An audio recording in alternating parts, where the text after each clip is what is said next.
ایک زمانے کی بات ہے، بلند و بالا پہاڑوں اور چمکتی ہوئی ندیوں کے درمیان ایک خوبصورت سلطنت آباد تھی، جسے سلطنت نور کہا جاتا تھا۔ یہ سلطنت امن اور خوشحالی سے بھرپور تھی۔ اس پر ایک نیک دل اور مہربان بادشاہ جہانگیر اور ان کی باوقار ملکہ مہر النساء حکومت کرتے تھے۔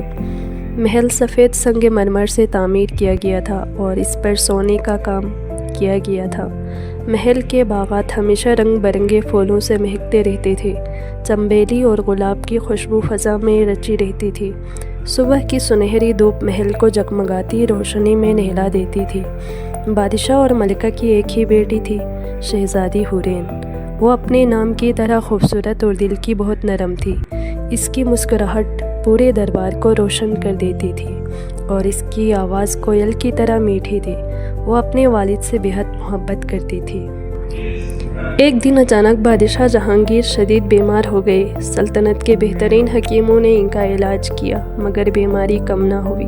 شہزادی حورین دن رات اپنے والد کے پاس بیٹھی رہتی، ان کا ہاتھ تھام کر تسلی دیتی اور پیار بھرے الفاظ کہتی۔ تنہائی میں وہ آسمان کے سب سے روشن ستارے سے اپنے والد کی صحت کی دعا کرتی۔ ایک صبح جب باغ میں سورج چمک رہا تھا اور پرندے چہچہا رہے تھے، بادشاہ جہانگیر نے اپنی بیٹی کا ہاتھ تھاما، ایک گہری سانس لی اور اس دنیا سے رخصت ہو گئے۔ پوری سلطنت شوق میں ڈوب گئی۔ ملکہ اور شہزادی غم سے نڈال ہو گئی۔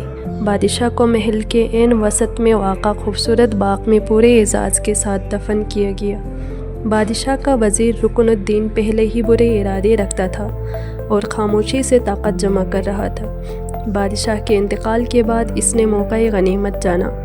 جنازے کے دوران جب ملکہ اور شہزادی مصروف تھیں، رکن الدین نے سپاہیوں کو رشوت دی اور شاہی مہر پر قبضہ کر لیا۔ اگلے دن اس نے خود کو نیا بادشاہ اعلان کرا دیا۔ سب سے پہلے اس نے ملکہ مہر النساء اور شہزادی حورین کو نشانہ بنایا۔ انہیں محل کے سب سے اونچے برج میں ایک اندھیری اور تنگ کوٹھری میں قید کرا دیا۔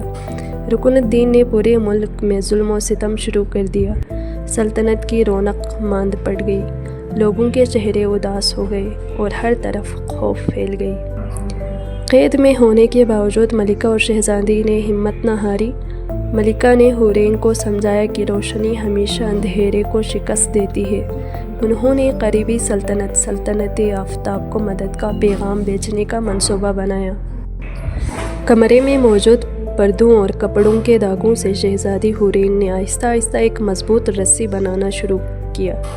ہر صبح کھڑکی سے آنے والی روشنی کی کرنیں ان کا کام کو آسان بنا دیتی۔ کئی دنوں کی محنت کے بعد رسی تیار ہو گئی۔ ایک روشن صبح حورین نے دعا کی اور رسی کو کھڑکی کی مضبوط سلاخوں سے باندھ دیا۔ وہ سب سے پہلے نیچے اتری۔ یہ بے حد خطرناک تھا مگر اپنی ماں اور سلطنت کی خاطر اس نے بہادری دکھائی۔ نیچے پہنچ کر اس نے ملکہ کو اشارہ کیا اور ملکہ بھی احتیاط سے نیچے اتری۔ دونوں محل سے نکل کر سلطنتی آفتاب کی طرف روانہ ہو گئی۔ کئی دنوں کے سفر کے بعد وہ وہاں پہنچی اور وہاں کے بادشاہ کو اپنی پوری داستان سنائی۔ بادشاہ نے فوراً مدد کا حکم دیا۔ بادشاہ کا بیٹا شہزادہ فیروز ایک بہادر اور سچا نوجوان تھا۔ وہ حورین کی جرأت سے بے حد متاثر ہوا اور خود لشکر کی قیادت کا فیصلہ کیا۔ ایک روشن صبح فیروز اپنی فوج کے ساتھ سلطنت نور کی طرف روانہ ہوا۔ سپاہیوں کے جھنڈے سورج کی روشنی میں چمک رہے تھے اور گھوڑوں کی ٹاپوں کی آواز امید جگا رہی تھی۔ ادھر عوام کو رکن الدین کے ظلم سے تنگ آ چکے تھے۔ شہزادی کی واپسی اور مدد کی خبر سن کر حوصلہ پکڑنے لگی۔ جب شہزادہ فیروز کی فوج سلطنت میں داخل ہوئی تو عوام نے پرجوش استقبال کیا۔ رکن الدین خوفزدہ ہو گیا اور اپنی فوج کو لڑنے کا حکم دیا۔ ایک مختصر سا مگر سخت جنگ ہوئی جس میں فیروز نے بہادری سے فتح حاصل کی۔ رکن الدین کی فوج نے بھی اس کا ساتھ نہ دیا اور وہ جلد ہی شکست کھا گیا۔ فیروز نے رکن الدین کو گرفتار کیا۔ ملکہ نے اس کے جرائم کی سزا دیتے ہوئے اسے ہمیشہ کے لیے سلطنت سے جلا وطن کر دیا۔ ملکہ نے دوبارہ سلطنت کی باغ دوڑ سنبھالی اور شہزادی حورین کو اس کے حق دلانے کا وعدہ کیا۔ سلطنت میں پھر سے خوشی لوٹ آئی۔ کچھ عرصے بعد شہزادہ فیروز نے ہورینگ کی بہادری اور نیکی سے متاثر ہو کر اس سے شادی کی درخواست کی۔